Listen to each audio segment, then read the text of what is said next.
I'm Thomas Baldrick at ASCO 2015, Oncology.TV. Happy to have with us Dr. Eric Weiner from Rhode Island Hospital, here to talk about a phase 2 safety and efficacy EPAG study.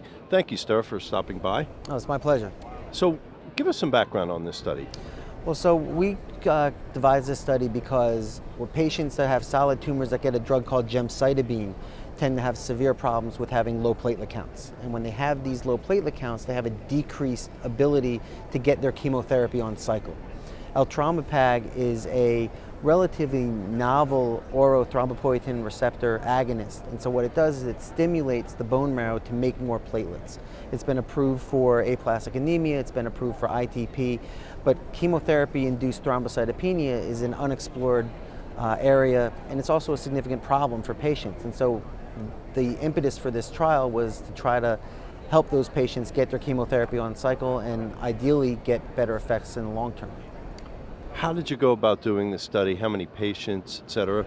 So we took anyone that was getting a gemcitabine-based regimen. So it was either, we had two arms to this study. It was either getting gemcitabine and cisplatin or gemcitabine alone. And it was all comers of solid tumors. It wasn't selectively a pancreatic trial or a breast cancer trial. It was really anyone that was getting those regimens. And in the end, for the phase 2 trial, we've already published the phase 1 trial earlier this year, but for the phase 2 trial, we had 75 patients on.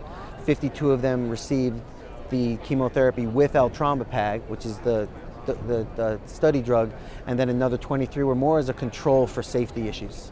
What are the key findings you have?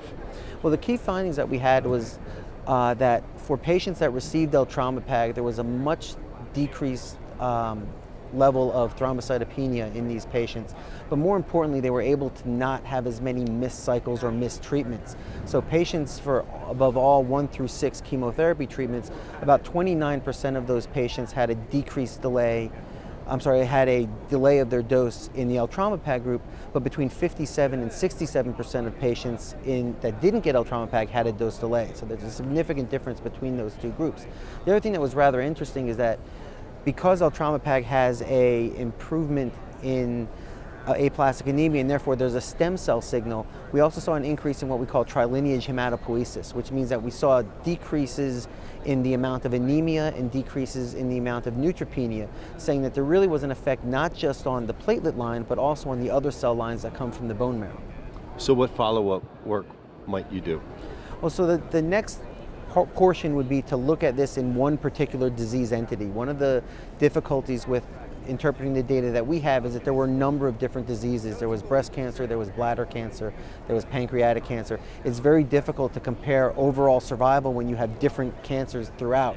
And so I think the next step would be to create more of a phase 3 trial with one of those cancer groups so that we can better establish not just the benefits of the platelet count and the benefits of having decreased chemotherapy-induced thrombocytopenia, but more so to say, is there a progression-free survival and overall survival advantage by allowing these patients to get their chemotherapy on time? Okay, Dr. Weiner, keep us posted, would you? Yes, thank you very much. Thank you for stopping by. My pleasure.